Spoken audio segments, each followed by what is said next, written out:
आज के सेशन का हिंदी का क्वेश्चन देखेंगे और लास्ट में हम लीगल एप्टीट्यूड के भी क्वेश्चंस देखेंगे। यहाँ पे क्वेश्चन है विभूति का पर्यायवाची क्या है। ठीक है, विभूति का पर्यायवाची क्या है? तो विभूति का पर्यायवाची होता है संपदा। विभूति मतलब क्या होता है? संपदा होती है। अगर इसके अन्य पर्यायवाची के विषय में हम बात करें तो इसके अन्य पर्यायवाची हो जाएंगे संपदा, ऐश्वर्य, विभव, धन। ठीक है, ये अन्य पर्यायवाची भी इसी के हैं। आगे देखेंगे सूर्य जिस पर्वत के पीछे निकलता है, वाक्यांश के लिए एक शब्द। ठीक है, सूर्य जिस पर्वत के पीछे निकलता है उसे क्या कहते हैं? ठीक है, तो उसे बोलते हैं उदयाचल। उसे क्या बोलते हैं? उदयाचल बोलते हैं। आगे क्वेश्चन है दिए गए शब्द का समानार्थी बताइए। सरस्वती का समानार्थी बताना है तो सरस्वती, हम सरस्वती माता का और कौन सा नाम है? शारदा। ठीक है, जैसे बोलते हैं ना सरस्वती माता, शारदा माता, तो ये माता सरस्वती का क्या है? समानार्थी शब्द है। माता सरस्वती का अन्य समानार्थी शब्द क्या है? उनको हम भारती के नाम से जानते हैं। ठीक है, वागेश्वरी के नाम से जानते हैं, ज्ञानदा, चूंकि हम उनको ज्ञान की देवी बोलते हैं इसलिए उन्हें हम ज्ञानदा बोलते हैं। चूंकि वो उनका जो वाहन है वो हंस है इसलिए हम उनको हंस वाहिनी बोलते हैं। चूंकि वो सफ़ेद वस्त्र धारण करती हैं इसलिए उन्हें हम क्या बोलते हैं? महाश्वेता बोलते हैं। और वीणा उनके हाथ में रहती है इसलिए हम उन्हें वीणा पाड़ी बोलते हैं। ठीक है, हाथों में जिसके वीणा हो उसे हम वीणा पाड़ी बोलते हैं। ठीक है, तो ये सब भी नोट कर लीजिएगा। आगे हमारा क्वेश्चन है निम्नलिखित में से शुद्ध वर्तनी वाला शब्द कौन सा है? शुद्ध वर्तनी वाला शब्द बताना है। यहाँ पे कौन सा है? तो शुद्ध वर्तनी वाला जो हमारा शब्द हो जाएगा वो ऑप्शन ए हो जाएगा, पुण्य हो जाएगा। ठीक है, आगे हमारा दूसरा प्रश्न है कि ऐसी कौन सी दो मात्राएं हैं जिनका प्रयोग तो किया जाता है किंतु उनका समावेशन स्वर में नहीं किया जाता है? देखिए, अंग और अह जो होते हैं, अंग और अह जो होते हैं ये अयोगवाह होते हैं। कभी कभी एग्जाम में आपसे ये आपके एग्जाम में पूछा हुआ भी है। कभी अंग पूछ देगा, कभी अह पूछ देगा। ठीक है, कि अंग क्या है? तो ये अयोगवाह हैं। इनकी गिनती ना तो स्वर में होती है ना ही व्यंजन में होती है। ठीक है, लेकिन ये काम क्या करते हैं? स्वरों की तरह करते हैं। ये जो अंग और अह हैं ये काम करते हैं स्वरों की तरह, लेकिन इनकी गिनती जो है ना तो स्वर में होती है और न ही व्यंजन में होती है। इन्हें अलग नाम दिया गया है जिसे बोलते हैं अयोगवाह। ठीक है, अगला क्वेश्चन, उल्लंघन का सही संधि विच्छेद होगा। तो उल्लंघन का जो सही संधि विच्छेद होगा वो होगा उत प्लस लंघन। उत प्लस लंघन। और यहाँ पे जिस संधि का प्रयोग किया गया है उसे बोलेंगे व्यंजन संधि। इसमें क्या है? व्यंजन संधि का प्रयोग किया गया है। उपसर्ग का प्रयोग होता है। तो उपसर्ग का प्रयोग होता है शब्द के पहले पहले, यानी कि कोई शब्द है उसके पहले कोई और शब्द लगा दिया जाएगा। ठीक है, और उसका नया अर्थ बना दिया जाता है। आदि मतलब शुरुआत होता है, अंत मतलब क्या होता है? बाद में, मध्य मतलब बीच में होता है। तो ऑप्शन ए तो इस प्रश्न का सही आंसर हो जाएगा। आदि मतलब क्या होता है? शुरुआत होता है। ठीक है, समझिए। अब उपसर्ग मतलब क्या होता है? देखिए, उपसर्ग में जो है उप मतलब क्या होता है? समीप।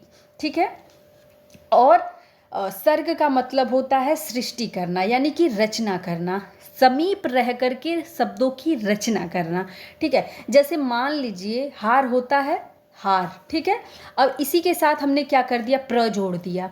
ठीक है, तो अब हमने यहाँ पे प्र क्या किया? हार के पहले जोड़ा, हार के पहले प्र जोड़ दिया। अब ये क्या हो गया? प्रहार। नया शब्द बना, नया अर्थ इसका निकला।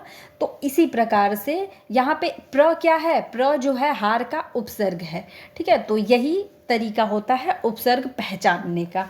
आगे देखेंगे अगला प्रश्न, राजपुत्र में कौन सा समास है? राजपुत्र में कौन सा समास है? तो राजपुत्र में जो है, चूंकि यहाँ पे क्या हो रहा है? राजा का पुत्र, राजा का पुत्र, तो यहाँ पे हो जाएगा तत्पुरुष समास। ठीक है, आगे देखेंगे अन्वेषण का शुद्ध संधि विच्छेद क्या होगा?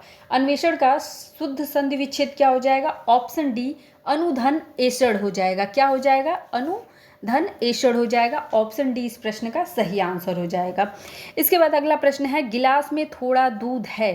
थोड़ा एक फिक्स क्वांटिटी नहीं बताई जा रही है। थोड़ा मतलब कितना थोड़ा है? 1/3 है, 2/3 है, आधा भरा है, पूरा भरा है, ये नहीं। यानी कि यहाँ पे क्या है? ये परिणामवाचक है, सीधे बताया जा रहा है कि हाँ थोड़ा भरा है, ठीक है। तो यहाँ पे ऑप्शन ए हो जाएगा। अगला क्वेश्चन देखेंगे, निम्नांकित में से कौन सा शब्द मछली का पर्याय है, यानी कि मछली का पर्यायवाची है। तो यहाँ पे झस जो होता है कि मछली का पर्यायवाची होता है, झस जो होता है मछली का पर्यायवाची होता है। मछली के अन्य पर्यायवाची कौन कौन से होते हैं, जैसे मीन बोलते हैं। जैसे अगर इसमें मीन राशि वाले होंगे तो ध्यान से देखिएगा, मीन राशि वालों का जो फिगर बना होता है उसमें दिया होता है मछली का चित्र, ठीक है, मीन राशि। क्योंकि मछली का जो जीवन होता है वो जल के भीतर होता है, तो उसे जल जीवन भी बोलते हैं, उसे मत्स्य भी बोलते हैं, ठीक है। इसके बाद चपला बोलते हैं बिजली को, ठीक है, चपला बोलते हैं बिजली को हम दामिनी भी बोलते हैं, ठीक है। और अच्छी मतलब होता है आँख। और इसके बाद तोय निधि को किसको बोलते हैं, तोय निधि बोलते हैं समुद्र को। तोय निधि किसे बोलते हैं, समुद्र को बोलते हैं। देखिए विकल्पों पे भी ध्यान दीजिएगा, और चैनल अभी तक सब्सक्राइब नहीं किया तो चैनल सब्सक्राइब कर दीजिएगा, और वीडियो लाइक नहीं किया अभी तक आप लोग, वीडियो भी लाइक करते रहिए, सभी लोग वीडियो लाइक कर दीजिएगा। अगला क्वेश्चन देखेंगे, कौन सा शब्द ऐहिक शब्द का विलोम है। ऐहिक शब्द का विलोम क्या हो जाएगा, ऐहिक शब्द का विलोम हो जाएगा पारलौकिक। पारलौकिक जो है ये ऐहिक शब्द का विलोम है। भौतिक का क्या होता है, भौतिक का एग्जाम में पूछा जाता है, इसको भी नोट कर लीजिएगा, इंपॉर्टेंट है। तो भौतिक का हो जाता है आध्यात्मिक, भौतिक का क्या हो जाता है, आध्यात्मिक हो जाता है, ठीक है। आगे देखेंगे, चीर और चीर का अर्थ क्या है। यहाँ पे चीर जो है, एक चीर में छोटी ई की मात्रा है, दूसरे में जो है बड़ी ई की मात्रा है, और दोनों के अर्थ जो होते हैं ना भिन्न भिन्न होते हैं। इसलिए मैं बोलती हूँ कि शब्द जो है वर्तनी को जानिए, तो इसके दोनों के अर्थ क्या होते हैं, अलग अलग होते हैं। ये जो चीर है आपका, ठीक है, इसका मतलब होता है पुराना, ठीक है। और ये जो बड़ी मात्रा दिया है, इस चीर का मतलब होता है कपड़ा। क्या होता है, जैसे बोलते हैं ना कपड़ा, पुरानी स्टोरी सुनते होंगे या लिखा पढ़ा कभी सुना होगा, तो उसमें जैसे द्रौपदी का चीर हरण, ठीक है, तो चीर हरण मतलब कपड़े का हरण, ठीक है। तो यहाँ पे जो सही आंसर हो जाएगा इस प्रश्न का हो जाएगा सी, चीर मतलब पुराना और चीर मतलब क्या होता है, कपड़ा। इसके साथ में अगला प्रश्न, जंगल में लगने वाली आग को क्या कहते हैं। तो जंगल में लगने वाली आग को कहा जाता है, जंगल की आग को क्या बोलते हैं, दवानल बोलते हैं, दवानल बोलते हैं। और वनाग्नि को क्या बोलते हैं, वन की लगी हुई आग। जठर अग्नि जो होती है इसे हम पेट की अग्नि बोलते हैं, ठीक है, क्या बोलते हैं, पेट की अग्नि को जठर अग्नि बोलते हैं। और बर्नवाल किसे बोलते हैं, समुद्र में लगने वाली आग को, समुद्र में लगने वाली आग को बड़वानल बोलते हैं, या फिर इसे हम बड़वाग्नि भी बोलते हैं, आग्नि भी बोलते हैं, ठीक है। इसके बाद अगला प्रश्न है, वह आई तो मेरी चिट्ठी उसे दे देना, ठीक है। ये कोई किसी को प्रेषित करके बोल रहा है कि वह अगर आ गई तो मेरी चिट्ठी जो है उसे दे देना। अब यहाँ पे पूछा जा रहा है कि दे देना, ठीक है, तो ये एक तरीके से बात हो रही है ना कि संभावना व्यक्त की जा रही है, अगर वह आती है तो चिट्ठी दे देना, अगर नहीं आती है तो विकल्प नहीं है, ठीक है ना। यानी कि ये कौन से काल की बात की जा रही है, तो ये बात हो रही है आपकी यहाँ पे, ये जो सही आंसर हो जाएगा इस प्रश्न का क्या हो जाएगा, ये बात की जा रही है आपके संभाव्य वर्तमान की। अगर वह आती है, क्योंकि है दिख रहा है ना, यहाँ पे आपको क्या दिख रहा है, यहाँ पे आपको यदि वह आती है, ठीक है, ठीक है, वह आई हो, यदि वह आई हो तो है दिख रहा है आपको, तो जब भी है दिखेगा तो वो क्या होगा, वर्तमान का टेंस होगा, वर्तमान का काल होगा। और यहाँ पे संभावना भी व्यक्त की जा रही है कि यदि वह आई हो तो उसे दे देना, तो यहाँ पे क्या हो जाएगा, आपका ऑप्शन बी सही आंसर हो जाएगा। अगला प्रश्न है, वचन की दृष्टि से कौन सा जोड़ा सही नहीं है। वचन की दृष्टि से कौन सा जोड़ा सही नहीं है। लता का लताएं होता है, बहुवचन की यहाँ पे बात की जा रही है, लता का लताएं होता है, घोड़ा का घोड़े होता है, ठीक है, किताब का किताबें होता है, बिल्कुल सही है। लेकिन जो ये सखी है और सखियाँ दिया है ना, तो सखियाँ जो होती हैं, ये सखियाँ जो होती हैं ना, तो इस पे क्या होता है, ये वर्तनी सही नहीं लिखी हुई है, या क्या होना चाहिए, यहाँ पे सखियाँ जो है आपके लिखा हुआ है ना, इस पे छोटा ई की मात्रा होना चाहिए, ख पे जो है छोटी ई की मात्रा होनी चाहिए, तब आपका ये प्रश्न क्या हो पाएगा, सही हो पाएगा। एक बार फिर से मैं आपको लिख के दिखा देती हूँ, आप देख लीजिए, सखियाँ इस प्रकार से होना चाहिए, ये सखियाँ सही लिखा हुआ है, वर्तनी सही कर लीजिएगा। आगे प्रश्न है, ठीक समय पर आना में कौन सा कारक है? ठीक समय में आना में कौन सा कारक है? तो इसमें जो है अधिकरण कारक है में, ठीक है। ठीक समय पर आना, ठीक है, ठीक समय पर आना तो क्या है, तो यहाँ पे अधिकरण है। आगे हमारा जो क्वेश्चन है, एक गाय दो घोड़े एक बकरी मैदान में चर रहे हैं, वाक्य शुद्ध करिए। अब बताना है कि ये वाक्य दिया हुआ है लेकिन ये वाक्य में त्रुटि है, तो अब इसके अकॉर्डिंग कौन सा वाक्य सबसे सही है ये बताना है, ठीक है। तो यहाँ पे सबसे सही जो वाक्य हो जाएगा एक गाय दो घोड़े एक बकरी मैदान में चर रही हैं, ठीक है ना। क्या कर रही हैं? मैदान में चर रही हैं। ऑप्शन सी इस प्रश्न का सही आंसर होगा।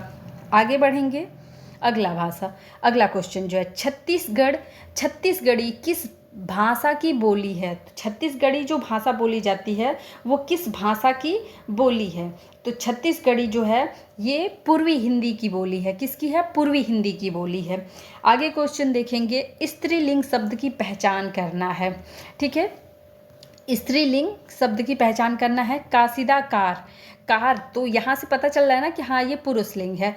पजामे का नाड़ा बांध लो, ठीक है, तो बांध ली नहीं, बांध लो, ठीक है, तो ये क्या हो गया? पुरुष हो गया, ठीक है। और कच्छे से भी भाव किस प्रकार का आ रहा है कि ये पुल्लिंग है।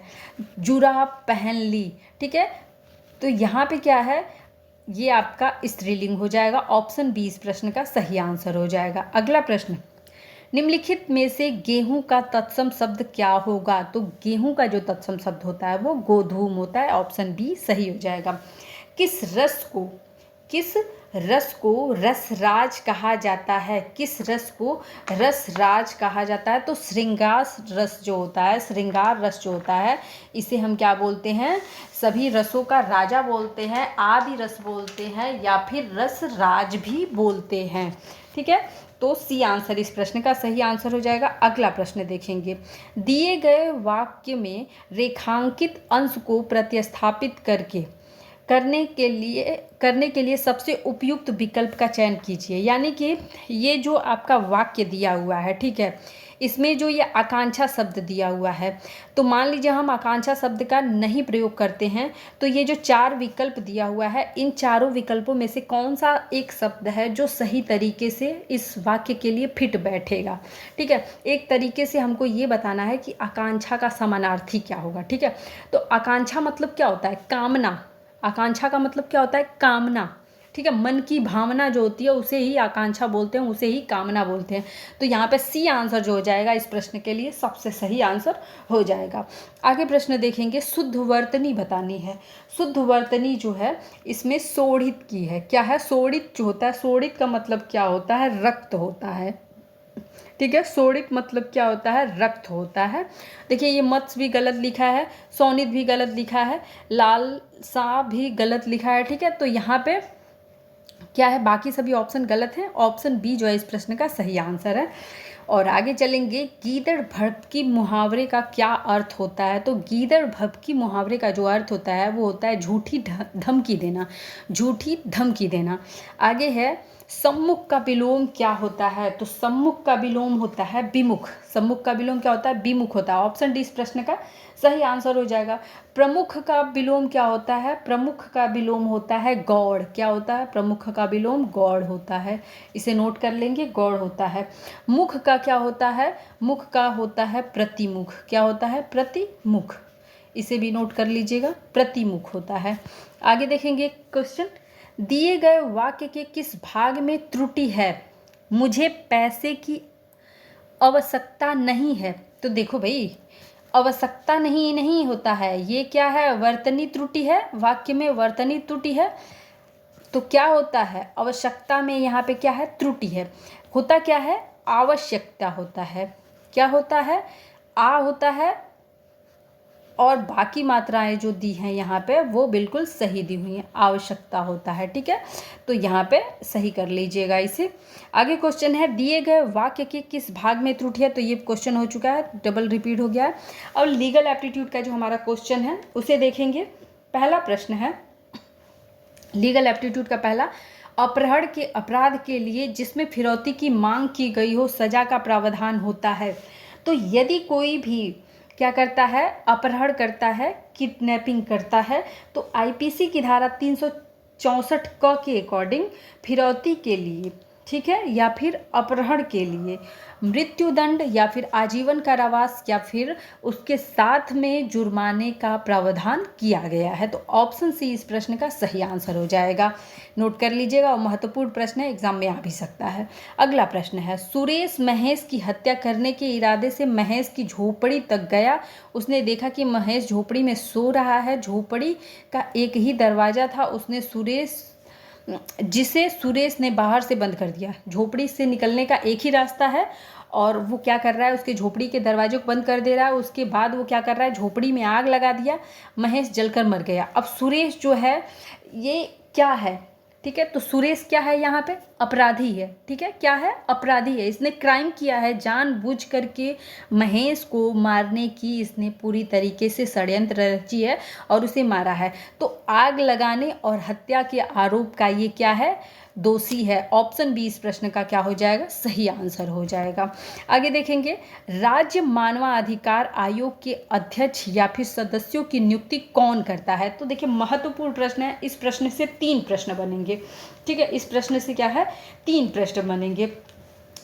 तो इस प्रश्न का जो सही आंसर हो जाएगा वो हो जाएगा कि राज्य के मानवाधिकार आयोग या फिर मानवाधिकार आयोग के जो अध्यक्ष होते हैं या जो सदस्य होते हैं, इनकी नियुक्ति कौन करता है। तो इनकी नियुक्ति जो होती है राज्यपाल की सिफारिश पर होती है, ठीक है, राज्यपाल करता है, ठीक है। और कैसे करता है, तो मुख्यमंत्री के नेतृत्व में, मुख्यमंत्री के नेतृत्व में क्या होता है, 6 सदस्यीय समिति का निर्माण किया जाता है, ठीक है।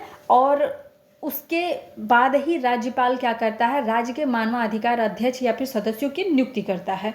अगर बात की जाए इन सदस्यों या फिर अध्यक्ष के शपथ दिलाने की बात, तो इनको शपथ कौन दिलाता है, इनको शपथ दिलाते हैं, इनको शपथ कौन दिलाता है, न्यायाधीश दिलाते हैं, ठीक है। इनको शपथ उच्च न्यायालय के न्यायाधीश दिलाते हैं।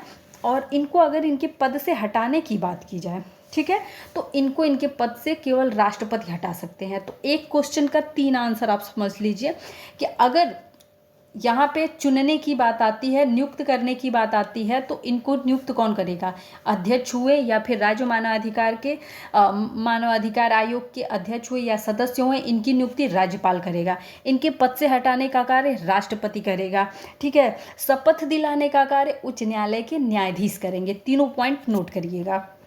आगे प्रश्न, जनहित का मूल उद्देश्य क्या माना जाना चाहिए। तो जनहित मतलब जनता का हित, जनहित मतलब जनहित, जन मतलब जनता, जनता का हित, ठीक है। तो जनता का हित किस में होता है, जहाँ पे सामाजिक न्याय हो, सांप्रदायिक सद्भावना हो, और ये अंतर्राष्ट्रीय। तो यहाँ पे सबसे सही जो आंसर हो जाएगा इस प्रश्न का क्या हो जाएगा, ऑप्शन बी इस प्रश्न का क्या होगा, सही आंसर होगा, ठीक है। यहाँ पे क्या होगा, इस प्रश्न का सही आंसर क्या हो जाएगा, ऑप्शन बी। चलिए आगे प्रश्न देखेंगे, जनहित याचिका निम्न में से किसके द्वारा प्रस्तुत की जाती है। तो जनहित याचिका मतलब जिसमें जनता का हित है। तो जनता का हित मतलब जनता पूरी स्वतंत्र है भाई, जो भी व्यक्ति चाहे वो क्या कर सकता है, जनहित याचिका दायर कर सकता है। किसी भी व्यक्ति द्वारा जनहित याचिका दायर की जा सकती है। तो इस प्रश्न का सी आंसर जो हो जाएगा सही हो जाएगा। जनहित याचिका दायर करने के लिए संविधान के अनुच्छेद 32 के अकॉर्डिंग उच्चतम न्यायालय में कोई भी जनहित याचिका दायर कर सकता है, और अनुच्छेद 226 के अकॉर्डिंग उच्च न्यायालय में कोई भी व्यक्ति याचिका दायर कर सकता है। तो यहीं पे आज का ये वीडियो हम समाप्त करते हैं। वीडियो काफ़ी लंबा भी था और इंटरेस्टिंग भी रहा। तो वीडियो को आप सभी लाइक ज़रूर करिएगा, शेयर करिएगा, वीडियो पूरा देखिएगा, कॉपी पेन लेके अपना नोट्स बनाते रहिए। कोई भी डाउट है तो कमेंट में बताइएगा, आपके सभी प्रश्नों का जवाब आपको दिया जाएगा। वीडियो देखने के लिए धन्यवाद।